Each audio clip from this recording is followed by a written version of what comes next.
BRB UK. Worse teeth, better accents. Hello, and indeed ahoy, hoy, and welcome to episode 483 of BRB UK. I'm Dan, I'm one of your hosts. Good evening, good day, good night, I suppose, if you're drifting off to sleep listening to our dulcet tones. Don't which advise is a very that, depressing thought. A very depressing thought. I'm joined as usual by Coleman. Say hello. Hi. Well done. And Timothy.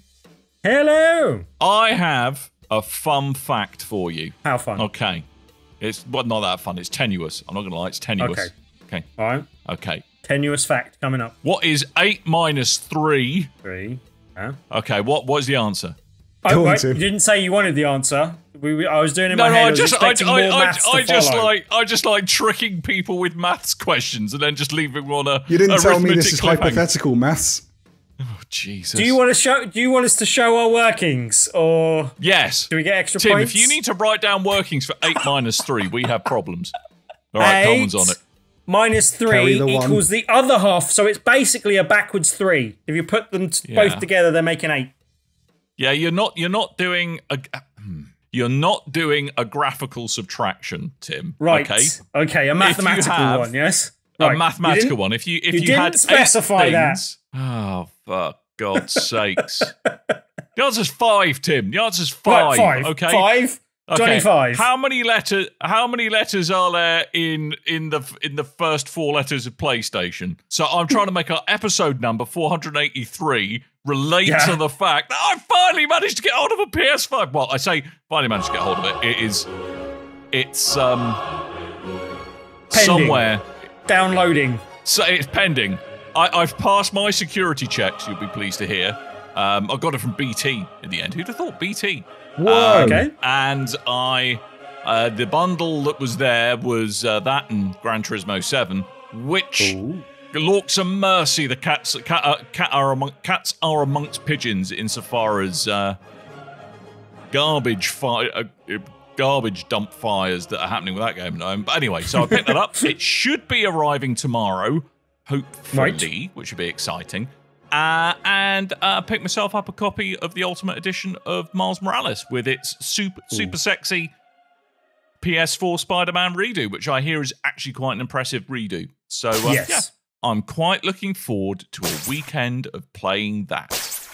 Miles Morales is worth the price of admission alone, generally, anyway. That's yeah. So I'm probably going to... Oh, Coleman is... Getting excited everywhere. Premature spidulation. Whipping all over the place. He's whipping all over with his very delayed web Max. flips for some reason. Yeah. So yeah, quite excited about it. The biggest challenge is working out where the hell I'm going to put it in my man cave. You're going to have to build an extension to the man cave. Have you cleared out? Have you cleared out that spare room? Yeah, I have actually. Because I ordered the because I quite like the look of the midnight black outside shell. So I thought, I'll get one of them. I pretend to know like a kind of a old school PlayStation. And by old school, I mean the second one, not the oldest school, the first one, which would actually be the definition of old school. Yeah. But never mind. I want PlayStation Grey, please. Yeah, well, they don't do a PlayStation Grey.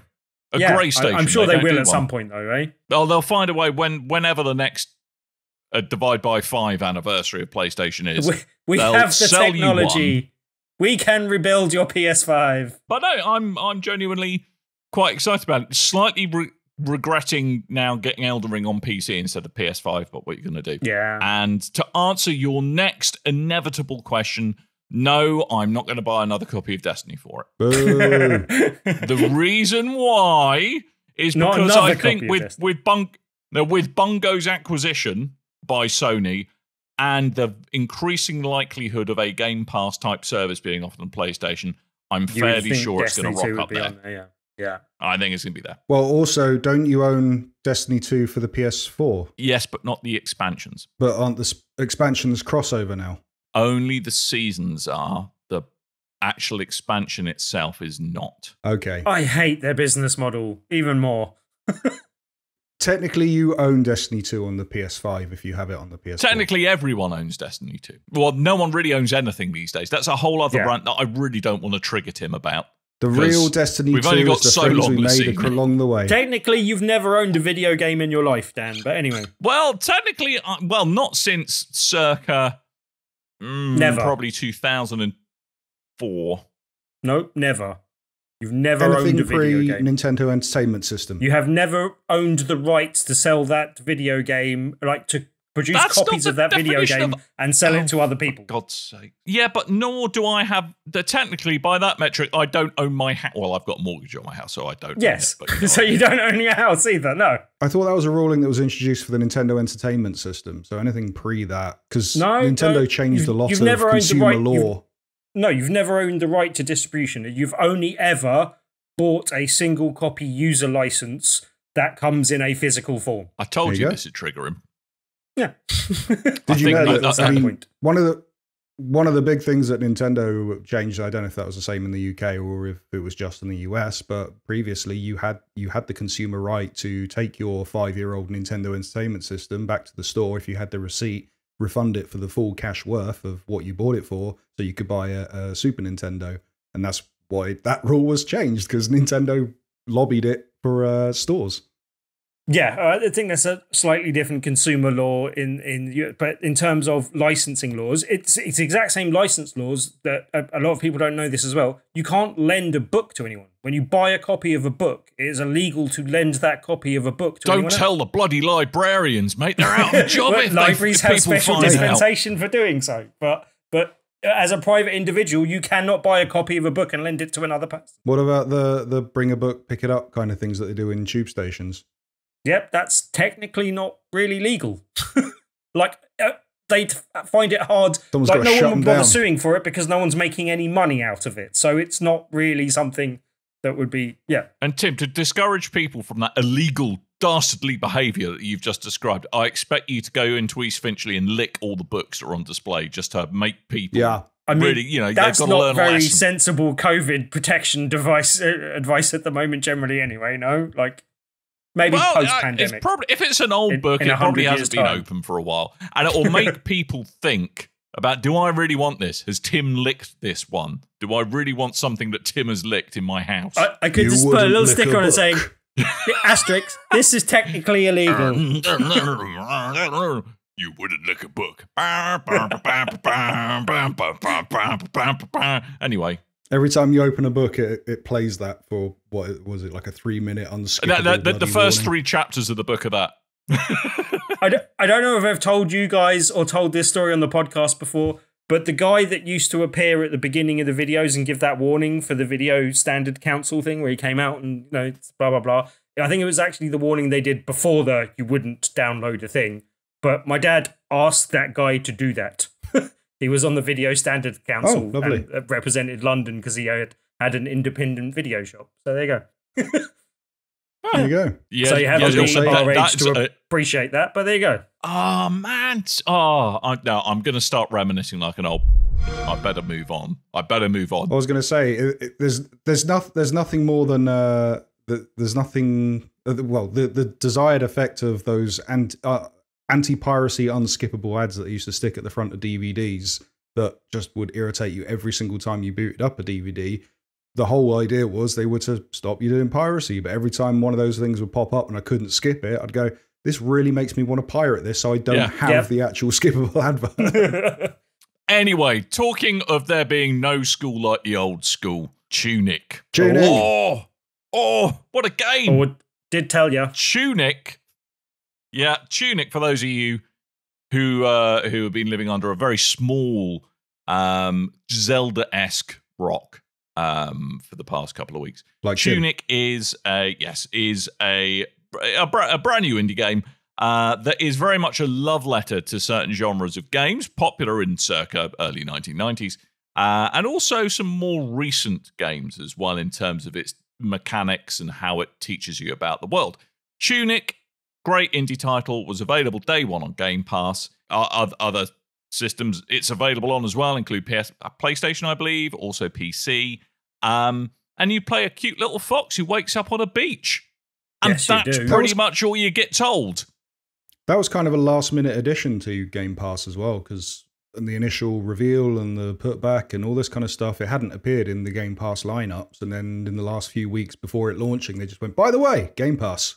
Nice. No, that was one that they actually... I don't think they even announced it beforehand. They announced it on the stream. I think it was on the day. Yeah. Oh, on the stream on the day. They just went, Oh. Live now, Even can download better. now, available. Yeah, so it was one that they, I think, deliberately kept secret. So, nice surprise. I was going to say, so Tim covered this last week a little bit, and a lot of the stuff that he covered is the stuff that we're going to kind of go back on anyway, just to explain what it is. But yeah, as you say, Dan, it kind of harkens back to the old school Zeldas, much in the same vein as the kind of Super Nintendo era Zelda. What was that? Link to the Past, best Zelda game. Mm-hmm. If you disagree Link to with the me, Past. I will slap you in your face.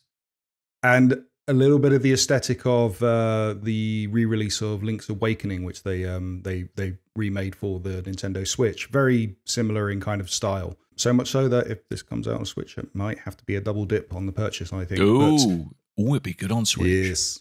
Yes. So it looks like a Zelda game, plays like a Dark Souls game, including you have your Dark Souls roll, and you don't really like it does a lot of show don't tell explanation in what's going on in the world. So you reminds me of my maths teacher from school. Much like Link's Awakening. I'll show you this. Don't tell up, anyone though.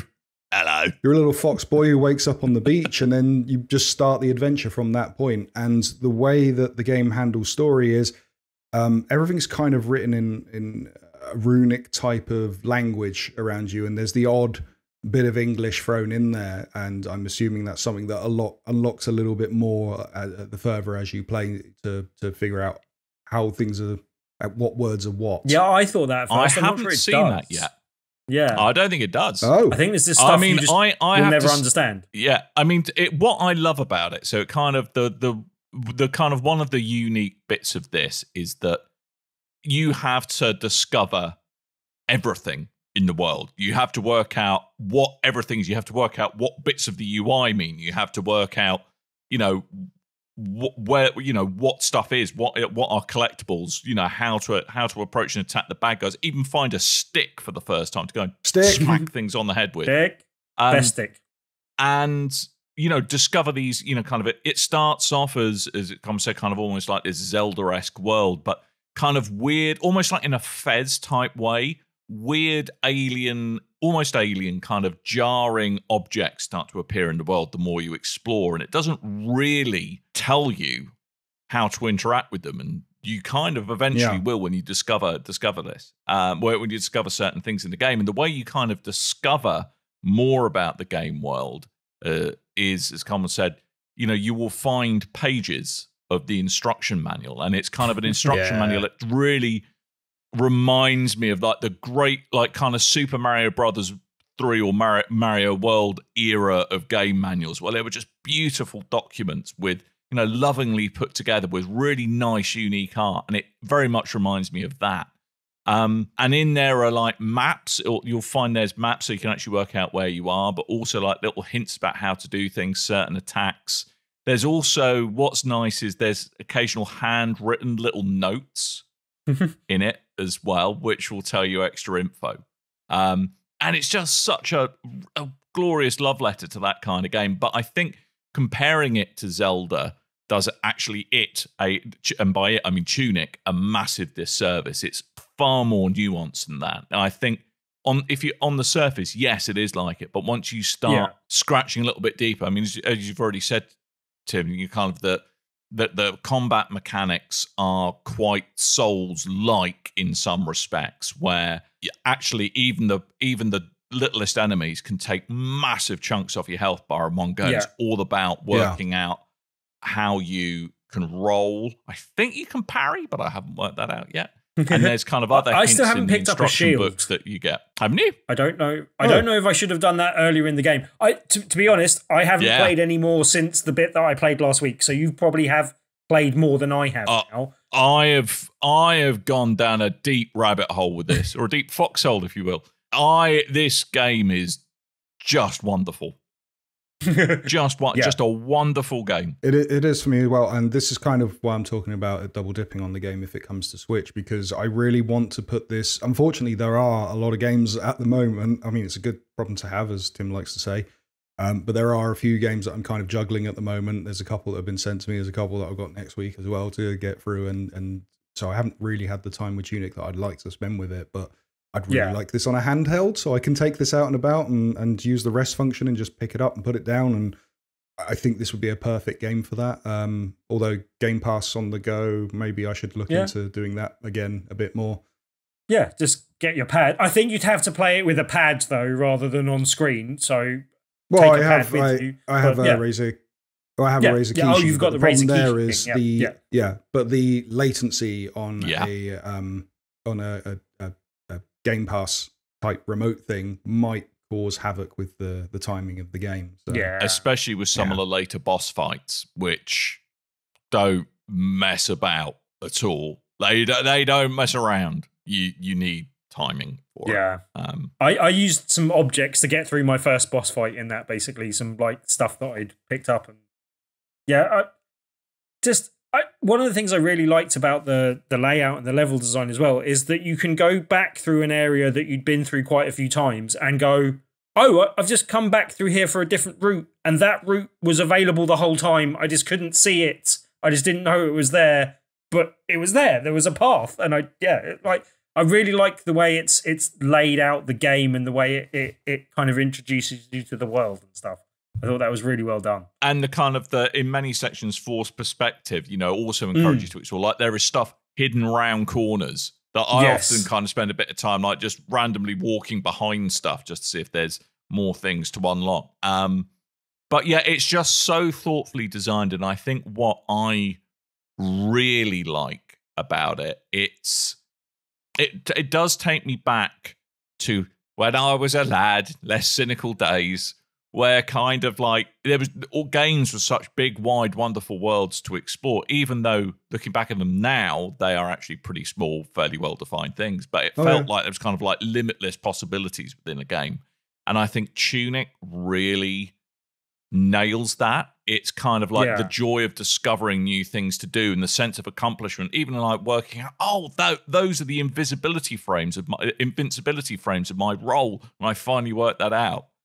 Just little bits like that. It's just so wonderfully judged. I think it's probably in my game of the year list already, I have to say. I know it's only March, but there was one thing that I was wanting to ask you guys about, because there was one thing where there was a little knight type thing on a wooden log that was suspended between two platforms, and he was blocking the path. Oh, Log Knight, dude. Yeah. And Log Knight. I was just trying stuff, and I think I ended up using one of the items I had in my inventory and just chucking it at him. And then all of a sudden it came up with I can't remember if it was an achievement or just a thing where it said something, but it was something where it said, oh yeah, you understood the text in the margin of page 17 of the instruction book. And I was like, no, I didn't. That is, if you use an item enough times, you get bonus inventory space. Fun fact, and that's what was in the margin of page 17. Technically, it was a footnote rather than the margin, but right. Okay, yeah, but there's this little things like that just kind of add extra depth to the game, basically. But yeah, I wasn't sure what that was, so I was curious. Yeah, I really like the whole instruction book type thing. I know you've gone over it, but it's the way that you pick up a couple of pages and you go, okay, yeah, that's cute, it looks nice, and then you don't realize that it is just telling you so much about the game that you need, and it's a really cool system. I wish that, I don't know, it's a nitpick of my own personal variety, but I wish that it wasn't a map in that I have to go to the instruction booklet to look at the map and try work it out, and that I wish I had some sort of map on screen. But I understand it's a Souls-like, it's meant to have a difficulty element to it. Yeah. This game does encourage, and I know Jason Schreier was talking about this with Elden Ring, said that it's a game that really warrants using a notepad to make notes of where things are and mark what your markers are on the map and stuff. Which yeah, good idea. And I did take my notepad down. I very rarely made notes in Elden Ring. This one, it does warrant more drawing out little maps and writing down hints and stuff like you would I'll in see the if I can find a way to print the map out for you, Coleman, and I'll send you a printed map. Eh? Oh no, I can do that, but it's making me think maybe I do need to make more notes and stuff like when I used to play games as a kid, and they would be more challenging and writing out puzzles, formulas, and things. It's it encourages a lot of old school playability. Well, because I must admit, as I was making a cup of tea today, just idly staring out the window, and that's a really interesting. I haven't kind of idly thought about a game when I'm not playing it for a long while. It's like, I wonder what that is. I wonder what they mean.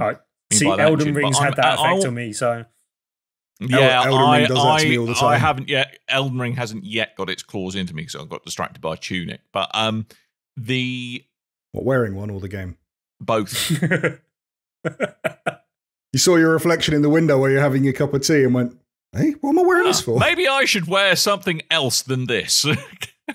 Yes, all I wear is you a said you tunic. went down a deep foxhole. I did go down a deep foxhole. But I mean, I've seriously considered starting to try and work out what the alphabet is in the manual. Yeah, that's the other thing I'm thinking of with the note. I was going to say, I remember translating the one in the Halo manual in Halo 2, I think it was. But yeah, because I mean, I've even got to the point where I go, well, as you guys know, my day job is I'm a data scientist these days, and I've even got, all right, okay, so actually I could probably find out the unique symbols, and then I could plot their frequency, and that will tell me what letters they're likely. Just to find be. the word "the," and then I find the most frequently it's occurring three-letter word. That helps. But yeah, so I mean, I could go proper full on down the rabbit hole, down the foxhole on this, but you know, it's something I know, and it's crap when you hear people describe things like this, but it is genuinely a great experience as well as a wonderful game. And if you've got an Xbox and you've got Game Pass, get it. It's also on PC Game Pass too. There's plenty of ways to get cheap codes for short amounts of access to Xbox Game Pass or PC Game Pass. And I'm sure if you shouted out on our Discord, someone could probably rustle something up for you. It's just a great game to play. It's a great game. I don't think I say any more than that. Yeah, that's another one. I mean, in the last couple of shows, we've ended up with two pretty decent Game of the Year contenders in Elden Ring and Tunic, and they're both Souls-like type titles. Without the word Souls in it as well, but hey. Exactly. Well, yeah, Souls-like. Yes. Yes, so Tunic's yet another example, and I apologise to our listeners, we increased to sound like sponsored by Game Pass, but there's generally so much great stuff out there. But in order to perhaps give a little bit of counterbalance to this, there's something else, and this is on Game Pass as well, right, Tim?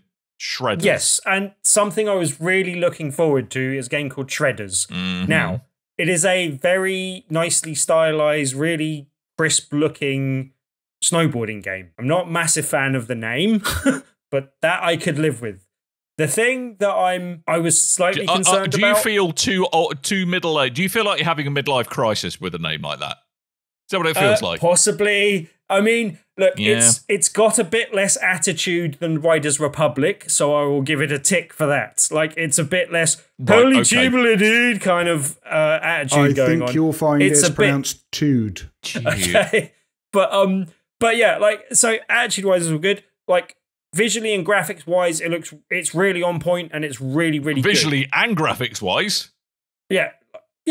That makes sense. Anyway, right. So, but yeah, the problem that I'm having with it is, as good a game as it is, it's not quite the game I was hoping for, which is a criticism that may be unique to me. So I'll kind of put it out there so other people might know about it as well. When's that ever stop you talking about something at tedious length before, Tim? But Get on with it. It's a really well-made game. I would say some of the story elements are a bit hit and miss, and you could probably live without them. But from the actual just snowboarding and stuff, it's really well made. It's just not quite the game I was hoping for. Basically, I don't need it to be the full arcadey SSX. I'm not quite looking for that. But for me, the type of snowboarding games that I've enjoyed most of my life are stuff like Cool Borders and Amped, where there is a slightly arcadey element to it, and they're not like full on going absolutely crazy, doing moves that are absolutely impossible, but it's still a slightly on the arcadey, slightly forgiving kind of nature of a bit easier to pick up and play. Whereas Shredders, and I can see exactly how they made this game and who they've made it for, it is basically Skate with snowboards.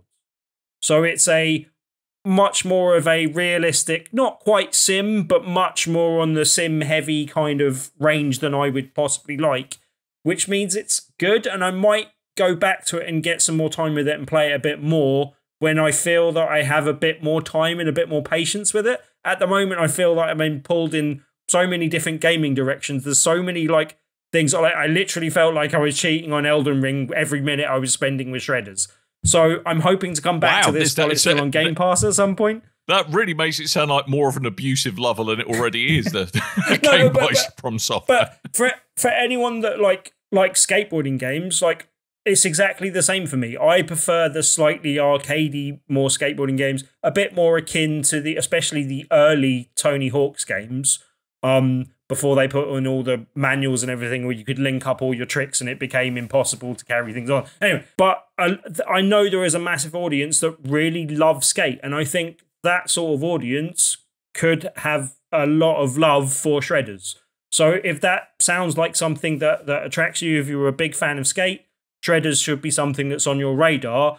It just, for me, at a time when my patience with a new game is perhaps a little thinner than it would be under normal circumstances, it's something I'm like, okay, I'm going to put that on the back burner and come back to that when I've got a bit more time and patience. As I said, it's a bit more precise. You have to be a bit more like, okay, I'm doing a spin now. Okay, I'm doing a grab now. Okay, this is a really short jump, so I can only do a very short trick type of thing.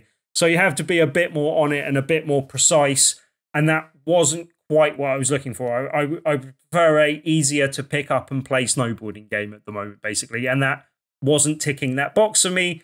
So with just so much on my plate at the moment, as I said, I've put that on the back burner. I hope to come back to it in the future and get a bit more time with it, because it does seem like a really well-made game. So yeah, that's Shredders. It's funny because it's touted as a realistic snowboarding game, but the problem is that the vibe they give off with the story and the trailers and soundtrack and stuff, that it looks like more of a Tony Hawk type SSX type of game, and it isn't that. But you know, it looks like a really good game. I'm gonna have to give that a go myself.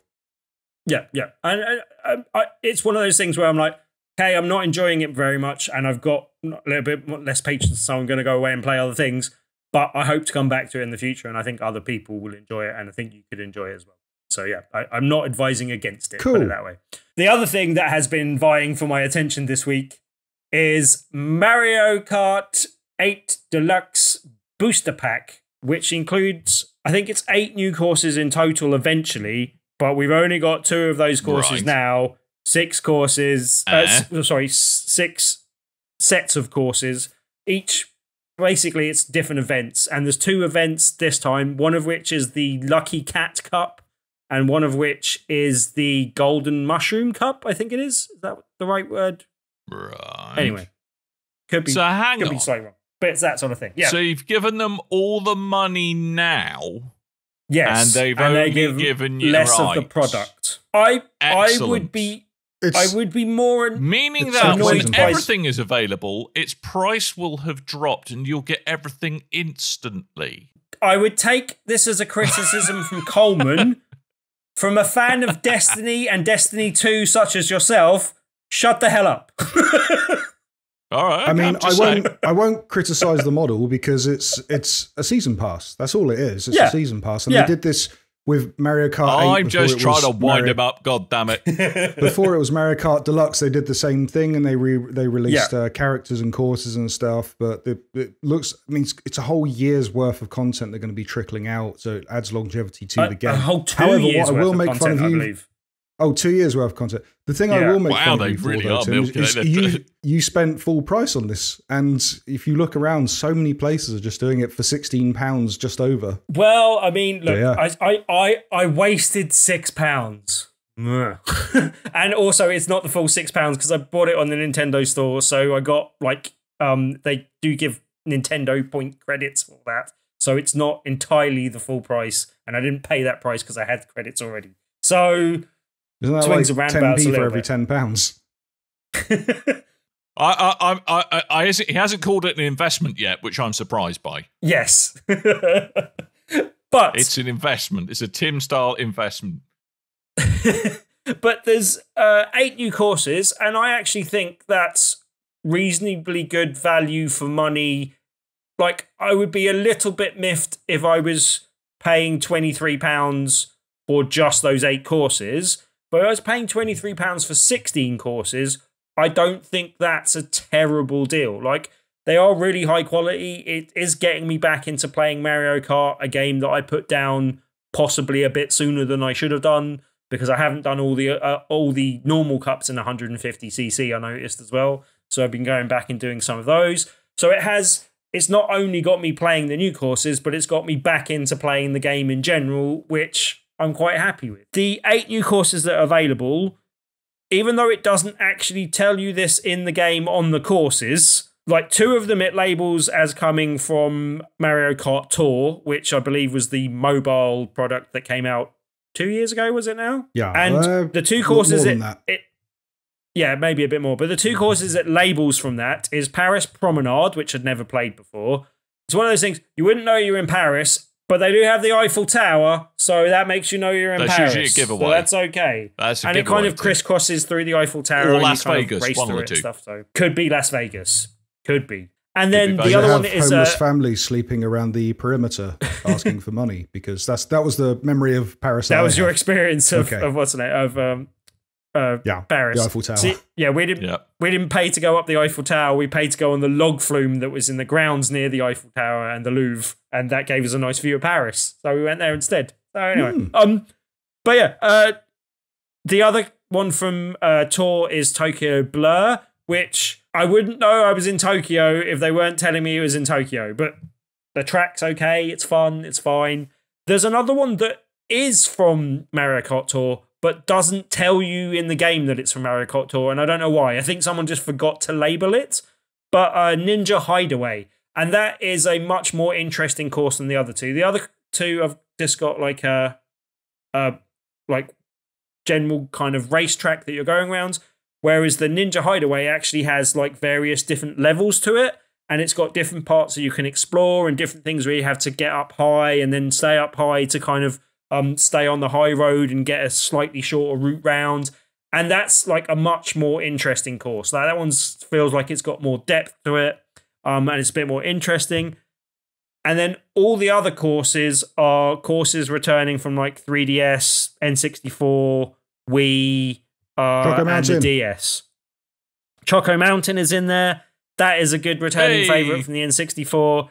I think my favourite return is actually Coconut Mall from the Wii. That's a really good fun little course. I've always liked that one. I liked that in the Wii, and it's nice to have it back. There was a bit of complaining that when they announced this from the trailer and stuff, that it wasn't quite on par with the other courses graphically, particularly the ones that had come from Tour. But I don't see that myself. Like, they look just as good as the other courses. The one thing I'll say is the ones from Tour and some of the ones from the other games, they haven't integrated the like Mario Kart 8 driving on the wall mechanic or driving on the wall in the ceiling as much as they have in the other tracks, and that seems to be lacking somewhat. But other than that, yeah, they're 2 like really good sets of things. The one thing I'll remind me, I've seen a few people this week, and a couple of people said some things along the line of, Mario Kart 8 is the perfect driving game. I wouldn't change anything about it. And I'm like, no, sorry, I don't agree with that. As much as I love the game, I wonder if you're going to say the same thing as me. But less Mario, more kart. Well, I'm not a massive fan of the motorbikes, and I'd kind of almost like a mode where it's just karts and just bikes, or one or the other. I think it would be better with a different delineation between 2. But my main problem is that it is a fantastic multiplayer game. And when you're playing in multiplayer, it's really good, and it's a really good game for a selection of ages and ranges, as long as you're not playing with Ed because he's too good. But generally, a friend of the show, Ed. But but generally, like, it's a really good game multiplayer because of the rubber banding. It's exactly that sort of rubber banding that stops it from being as an enjoyable single player game in the higher classes, in the 150cc and the 200cc and the mirror, because you can be doing absolutely nothing wrong, cruising in first, well out in front, and then you get, just before the line, you get blue shelled, red shelled, green shelled, lightninged, and then everyone overtakes you, and you're like... But you understand why that is. It's because it's a family game. The idea is that children can have a more level playing field than the more experienced seasoned player, and it makes sense. If you don't want that, then play something more realistic. Yes, but I kind of wish that if only you had banding... Gran Turismo 7. Yes, I know. But for me, it's not the perfect single player racing game. It is the perfect multiplayer racing game, and I think it needs that qualification to get that accolade, basically. Right. So that's they should the do one what thing I Smash Bros. Doesn't let you turn off the items. Yeah, something like that maybe. I mean, I don't want to be like just doing time trials and racing on my own, because that's boring and not Mario Kart. But at the same time, it would be nice to be able to turn off certain items, be able to turn off the blue shell. I think would alleviate a lot of those problems. Yeah. Well, that's one of the things you can do in Smash Brothers. You can go through and not just turn off items completely and weapons completely, but you can go through and customize the ones that you want to pick. And I think there's a lot of stuff that has been done within the Smash Brothers series, especially with Smash Brothers Ultimate, that I wish they would put that kind of care and attention in the Easter eggs and the customizable options and stuff within Mario Kart, because they're very... I mean, that might be, and this is one of the reasons why it had such a backlash on the announcement of the booster pack, is that there were leaks of a new Mario Kart, and it seems to be that they might be focusing more on a kind of all-star roster rather than just Mario characters, much like they teased with the DLC from Mario Kart 8 initially. So we could be seeing that in the future, and then when they announced that there was a booster pack, that's the reason why there was so much ire against it. So we're not getting a brand new game. We've got to wait at least 2 years for a brand new game. So right, but I think that speaks volumes not just into the lifespan of Mario Kart 8, but also the expected continued lifespan of the Switch. I think and there's one more point to make, is I think that shows that we have at least 2 years. They are planning for the Switch to be around for 2 years. They wouldn't be selling DLC for the next 2 years if at some point in time you're upgrading to another console and having to buy another version of Mario Kart. So I think this is evidence that we are at least 2 years away from a new Switch, basically. I have an uninformed opinion, and by God, I'm going to say it, and there's nothing that you can do to stop me, all right? I think Coleman originally... Well, he could, but Coleman, if you want to, please feel free. Okay. I think they probably originally stop it. Bad Coleman.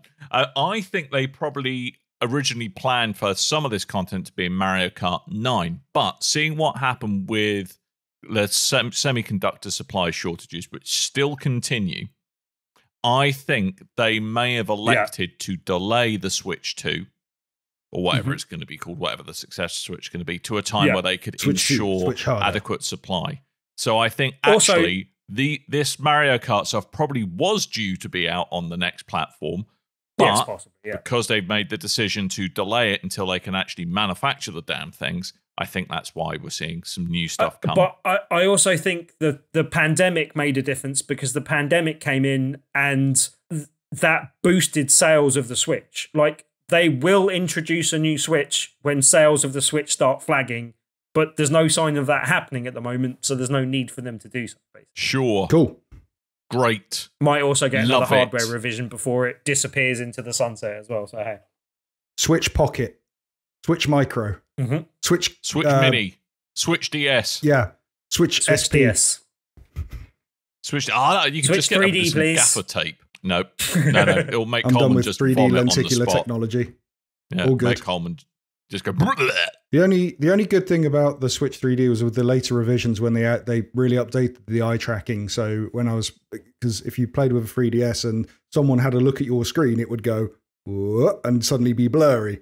But if you use the new 3D ones and anyone tried poking at your screen and having a look, then it would look blurry to them and stay focused on your eyes. So the new 3DS, that stuff was pretty cool. But otherwise, cool. I'm done with the 3D fad. I'm good. I have to say, putting the 3D mode on and sitting on public transport that was moving was not good times. Insofar as just could make you feel very ill very quickly. So yeah, see, I never considered that may be why I preferred the 3D to you guys, because you were always mostly on public transport and I was mostly stationary with it. So yeah. I mean, 3D rarely works on me the way my eyes only focus one eye at a time. So 3D is pretty useless on me. Have you thought about upgrading your firmware? I mean, I've had 2 surgeries and that's not helped it. So hey. Have you tried turning it off and on again? The 3D on a 3DS, it's the closest I've got to 3D working, in that it gives me a little bit of depth of field, but not much else. So it never really acted up my my travel sickness at all playing it, especially on the tube. So there we go. Well, news? Yeah, I was going to say, I think we've talked about old stuff. Let's talk about new stuff. News, hit me with it. So Moon Studios, they're the developers behind Ori and the Blind Forest and the sequel Ori and the Will of the Wisps, which apparently there is a report. I mean, there is a report on GamesBeat, which they have shown that there's allegations of Moon Studios being an oppressive place to work and has a myriad of issues with crunch, verbal abuse, poor organization. And it's just causing a difficult relationship between not just the staff at Moon Studios, but Moon Studios and Xbox, which is why Xbox decided to distance themselves from there. Now, you could go, I recommend go read the report yourself on GamesBeat. We won't go too much into it just because of keeping an eye on the time at the moment on the podcast. But if the allegations are true, it's not great, and it seems to be. And there's been a lot of reports of different indie studios and the problems behind the scenes at the moment. And this is one of the ones that you see quite a lot with indie studios. Is this kind of perfectionist ideal that everything has to be a certain way from the higher ups. So that causes a lot of redoing and crunch time and just outbursts and all kind of things. So that's.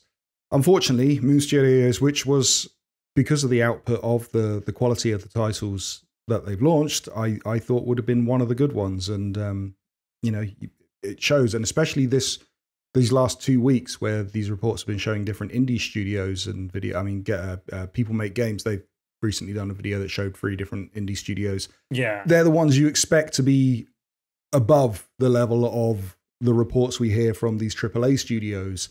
And looks like there's a microscope on everyone at the moment, and unfortunately it looks like we're going to get more of this before things start to improve in different areas.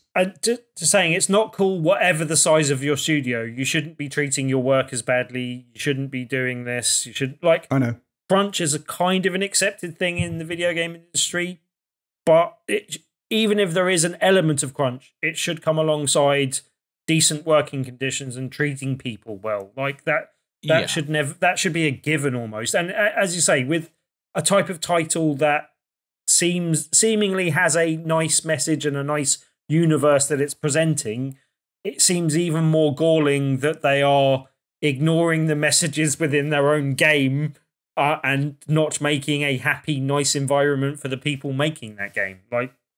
I mean, I think not that I'm excusing it, but perhaps at indie studios, there isn't necessarily the coaching and the training of senior people who find themselves in senior roles because they're the main person driving the code or the visual design or the story, and because it's a small indie team, someone's got to lead it as a company, and that doesn't necessarily mean they've been given the training to do that, and nor have they sought it out. However, that is a failing on them. And the challenges at indie studios where probably your margins are finer. Again, it doesn't excuse it, but you could see how someone who is uncomfortable and hasn't got the skills to manage people, hasn't been trained to have the skills, a lot of these things get out of hand very quickly. It does not excuse it. And certainly, I think if you find yourself in a position where you are leading a team of people, you should avail yourself of opportunities to educate yourself on how to be a decent human being as their boss, not just someone who is good at coding. Yeah, but one of the things that made this a bit more galling, again, was the fact in the People Make Games kind of summary of the stuff they did, and I can't remember the exact name of the company, Funimania or something with fun in the title, but the one of the head people or the CEO at that was someone that had been lauded for creating good working environments and helping other women particularly, and had given talks on helping other women to get into the game industry, and secretly behind the scenes was treating them like so. Like, that's something where the hypocrisy of that is something that is difficult to take, and I think that person will find it difficult to employ other people in the video game industry going forward. I hope.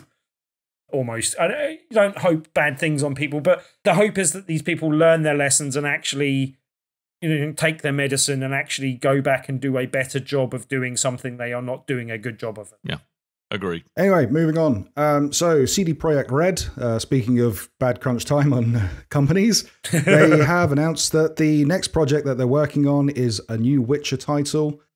This is a new mainline Witcher game. The sky is still blue. Yeah, they put out a teaser image along with this, which showed the wolf pendant, and it said Witcher. Correction, it did not show a wolf pendant. That's one of the interesting things. Eurogamer asked about this, and it says a lynx pendant rather than a wolf pendant. The significance of that being that's a Ciri symbol rather than. So this is the thing they've written down Geralt. is Witcher, a new saga. Geralt. So it's likely that we're going to be focusing on Ciri rather than Geralt this time around. The other thing of notice is that CD Projekt Red have announced that they are not doing this in the Red engine. They will be doing this in Unreal 5, which is an engine that more and more studios are getting their head around and being the optimal one to use because of its versatility with different kinds of projects. But also probably it's almost like they got their fingers burnt recently. Yeah, probably because of the called. Probably because of the trouble with not just Cyberpunk. Cyberpunk 2077, but also, if you remember, the very rocky launch of The Witcher 3. Indeed. So it makes sense to move on. But yeah, one of the hardest things to do in game development is make your own engine and then implement it well. And all the tools and stuff you need around that to allow people to do stuff in it. Yes, but there was probably also a diminishing return from the fact that, we need to upgrade this whole engine to keep up with Unreal Engine 5, which has moved beyond what our Red engine was doing, possibly. Is it going to be easier if we just switch to Unreal Engine 5? And I think that's probably the decision they made, alongside what you said, having the rocky launches of recent games. So, yeah. Some might say that engine is Red Dead. Really? You're But better. will it have redemption, Coleman? I'm not. Let's not look, mate. I'm chaos. Let's not let's not beat around the bush. I'm not better than that. Oh, and lastly, the new game's going to be this one's going to be published by Epic Games. It looks like, but it's not going to be a Epic Games storefront exclusive. So there you go. Yeah. And being CD Projekt Red, I'd imagine the release date is sometime between now and the heat death of the universe is all they will commit. It will be out just in time for the tail end of the PS5. Excellent. The one Brilliant. other thing they've said as well, it's not The Witcher 4. So that's it's a new saga. Separate. So it sounds like almost certainly it's about Ciri, isn't it? It's almost certainly about her. And they've been teeing her up as the kind of new protagonist, haven't they, for a while? So I think it'd be a nice change in direction for the series. Ciri, toss me a coin. I can't do. I don't know how Ciri talks. I have a Google. What was that accent? What was that accent? I don't know. You were trying to go West Country, I think. Were you trying to go West Country? No, just doing a weird voice. All right. Just do another weird voice. Hello. My name is Geralt. I want another one. This is my horse, Roch. Oh, yeah. No, that's just Randy Savage. Oh, is it? Is it now? Is it? What a surprise. Also, PlayStation. I mean, we were talking about Tencent picking up studios last week, and now it's PlayStation's turn once again. I think each week a new company will pick up a new studio, and we'll just keep going round and round until there are no indie studios left. I'm going to predict that the pattern of all of our news segments from here on in are going to be: here's who's bought who this week, and guess what? These people are a bunch of bellends. Yeah, probably. That's what it's going to be till the end of time. And there might be video games in it occasionally. Man. Anyway, so PlayStation, they have acquired Haven Entertainment Studios, which you may know as Jade Raymond's studio. So she left Ubisoft, went off, and Jade Raymond, synonymous for working with Assassin's Creed, went off to found a new studio to make an exclusive title for Google Stadia. Yeah, how'd that work out for her? Well, when that fell through, she was making... Sorry. Haven wasn't there was something before that was made right? for Google. It was she made a company exclusive to Google, and then when that folded because of Google, she went off and formed Haven, and then instantly it looked like PlayStation just went, "We like what you're working on, come do it for us." And then a month later, they've gone, "Yep, we're buying you." So fair enough. They must be onto something. Wasn't there another failed game before that even as well? I think after Assassin's Creed, she did something else that never came and saw the light of day, a Star Wars game or something, possibly? Maybe. Amy Hennig went to work on a Star Wars game that didn't come out. Yeah, no, I don't Two of them, remember in that. fact. Not sure if consistent. she was working on one of those similar games at the same time. Can't remember. Anyway. Maybe. Yeah.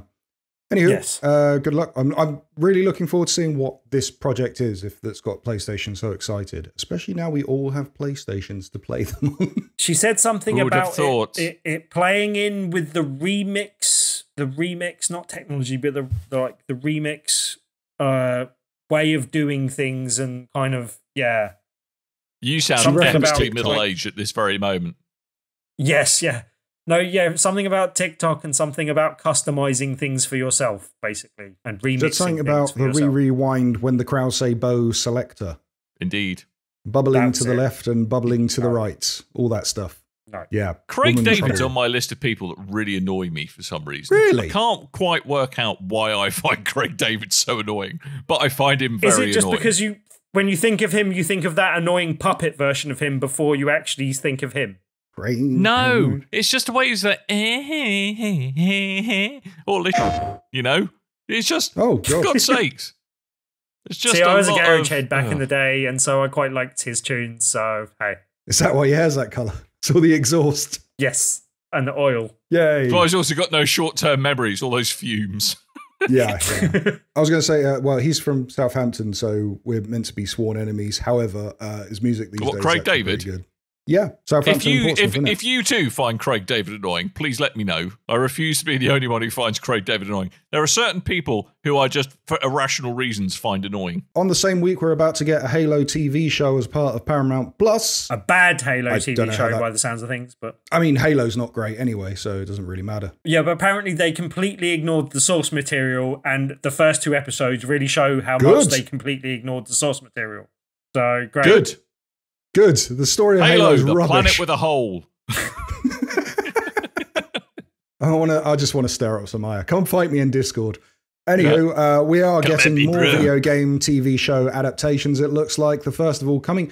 So, not happy that HBO is getting their own Last of Us TV series. Over in France, they went, well, we want to take our Last of Us video game, A Plague Tale, and we're going to make a TV show out of that one. So, this was spotted by Eurogamer, the French website Allociné, I think that's how it's pronounced. They announced that there's going to be a TV show in the works, and the guy behind it will be Matthew Turu, who was the oh god damn it, Matthew Turi. Okay, bless you. Okay, thank you. I mean, it's in the agenda. He's a Matthew. Hello, my name is Matthew.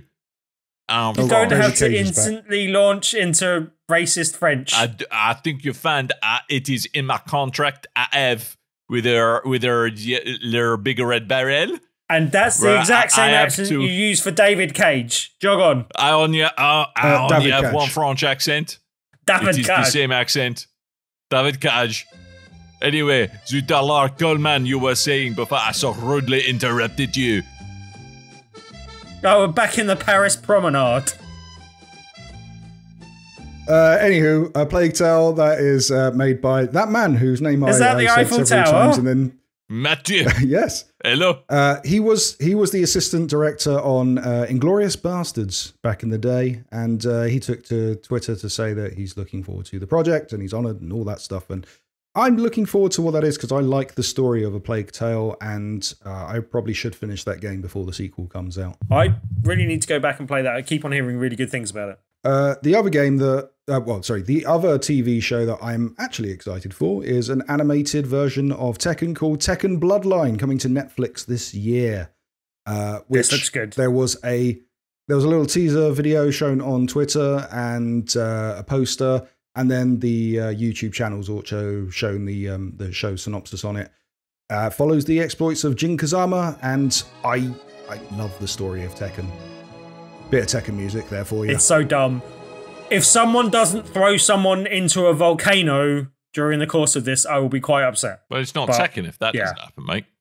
Exactly. I used to be obsessed with the story of Tekken when I was a teenager, and I don't fully understand what's happening these days, but I'll watch the hell out of it. Really? I mean, I was never that impressed with it. It was like, dude's got issues with his dad. They kick the shit out of each other. Also, dinosaurs.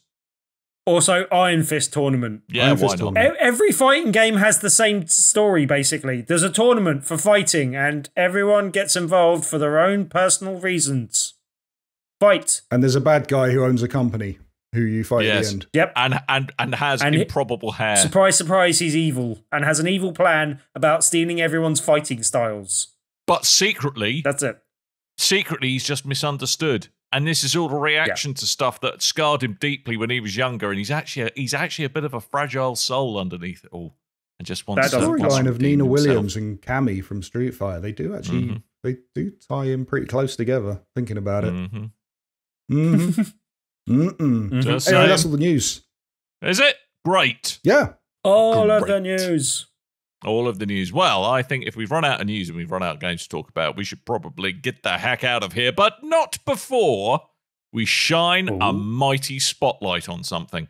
Particularly something to do with charity. So, Coleman, you have one here that you've plopped onto the agenda, and tell us about it. Yeah, I just heard about this today, and it actually sounds really, really awesome. So this is called, the event's called Catch a Million to Conquer Kids Cancer, and this is raising money for the St. Baldrick's Foundation. And anyone can get involved in this. This just looks brilliant. So go to catchamillion.com for more information. But the gist of this is there is going to be, I think it's from the 24th of April, a week-long Twitch marathon of Pokemon games. So if you want to get involved, you can, if you have a Pokemon game and you have access to Twitch, you can join in. Stream a Pokemon game, use their app, and they want us to catch 1 million Pokemon. And I really want to jump in on this because I've got a lot of Pokemon games. Yeah, that's a really good idea. Yeah. So you're streaming to raise money. There are 2 team captains. Bruce Green, previously of Funhouse Rooster Teeth fame. Very nice chap. Big fan of his. And the other name is escaping me, so I'm just quickly trying to Cara Corvus. Cara Corvus. I completely forgot him, who I'm not familiar with, but so I'll be part of Team Green doing this, I reckon. If you don't know St. Baldrick's, they are committed to funding the most promising childhood cancer research projects, regardless of location around the world, and it is something worthy of raising money for. Their goal is to raise $100,000, and that will fund research worldwide. Go onto the website, catchamillion.com. You can sign up there, give your Twitch information. There's some kind of, I've got to look into this further, there's some kind of app that's going to track your captures of Pokemon, and I think this is going to be something really cool to do all together. Great. Yeah, fantastic. Sounds so like just a really catchamillion.com, and you can sign straight up just with your Twitch ID is all you need, I understand. Yeah.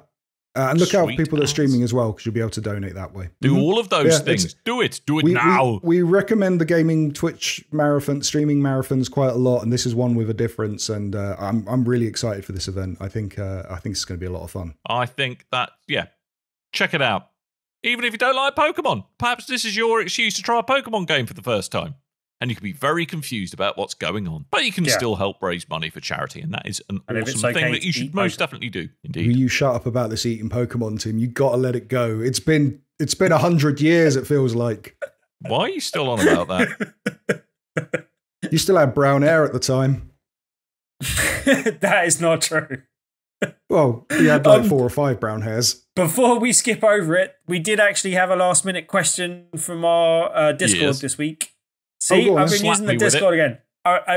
Having good discussions on Elden Ring there, so join in some Elden Ring discussions as well, generally. But also, there was a question for Mr. Coleman. Oh, and it was basically, Spiky Chris, I believe, asked if, with Football Manager now on Game Pass, which is the first club that Coleman will be managing, and I predicted your answer. So we'll see if I'm correct.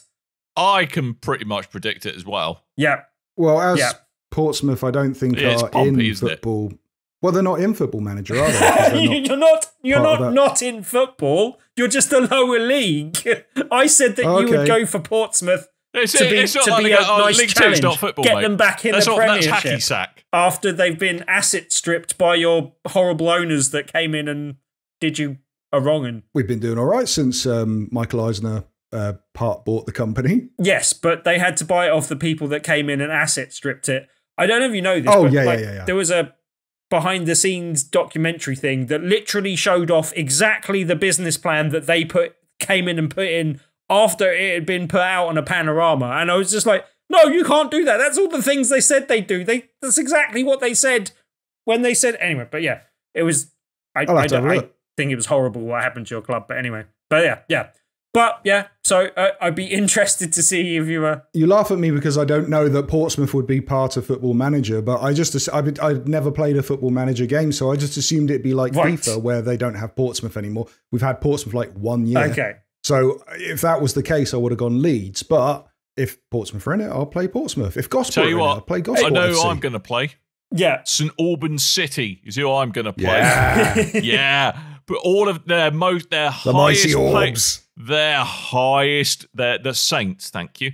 Their highest the Saints are Southampton. You can't fool me, mate. Their highest paid player gets €470 a week. Well, I don't know why a club in Hertfordshire is being played in euros, but what are you going to do? Paying in euros. Yep. Good.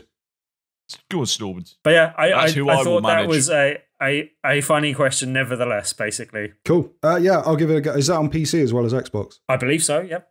All right. I'd really like to see your reaction to a Football Manager game. It'd be quite funny. Coleman's going to play his first Football Manager game and take the mighty either Portsmouth or Gosport FC to the Premiership. My advice, get a really good scout, especially for scouting your opposition, and buy some really good coaches really early on. Because that'll really help you progress your youth and your younger players as you progress throughout the game. Not just the youth, but the younger players as well. That's right. Yes. Well, technically you do have a youth team, and then technically you have younger players in your senior team as well. So, yeah. Yeah, really. That's how time works. When you're cheering for your mighty orbs, Dan, just like a mighty orb rise from the sky, from the ground. Like the Traveller from Destiny, if you will. Yeah, you've confused it. It thought you were chanting for the Traveller instead of for the Saint Orbs. Yep. Anyway. We just have a time. Maybe that's what me and you need to just do a stream with me and you, Colm, just getting very confused about Football Manager. A bit like I would when actually pay Earth money to see that. When me and Kev started streaming FIFA. Or that pig bladder ball, let's go. Anyway, we're going to go now. I think we've had time. Let's do that. Let's do that. So, thank you ever so much for downloading us. Make sure you point your internet at www.bigredbarel.com or twitter.com/BigRedBarel or facebook.com/BigRedBarel. And if you have a little read of the notes accompanying this little slice of audio entertainment, you will find a link to our Discord, and you should come along and you should say hello. And you should say hello to other people. And that way you will have more friends. And it will be very exciting for all involved, won't it? Good. Yes, I think so. Right, that's your lot. No more show. We've had enough. Go. We are. Aww. We are. I am. But not before. I was tucking in for another hour, mate. Me? Lovely. Yeah. Wow. Love it. So, before Coleman gets too comfortable, I'm just going to remind you that I've been Dan. I might have been Tim. I've been Chaos, the mighty orb. And I have been Matthew McFrunchy Frenchman. Au revoir, à bientôt, mon chéri bonbons. Où est la plage? C'est ici. Où est la bibliothèque? C'est ici. Voilà mon passeport. Did you see last week when someone referred to Monge 2 as Man Get Out? And I have to call Monge 2 Man Get Out from now on because that's the rules. You know, if you were still part of your cul-de-sac. I think if we wow, that's a throwback. That is a throwback. Anyway, we're going to go now. Thank you ever so much for listening, and until next time, dear listeners, toodle bye.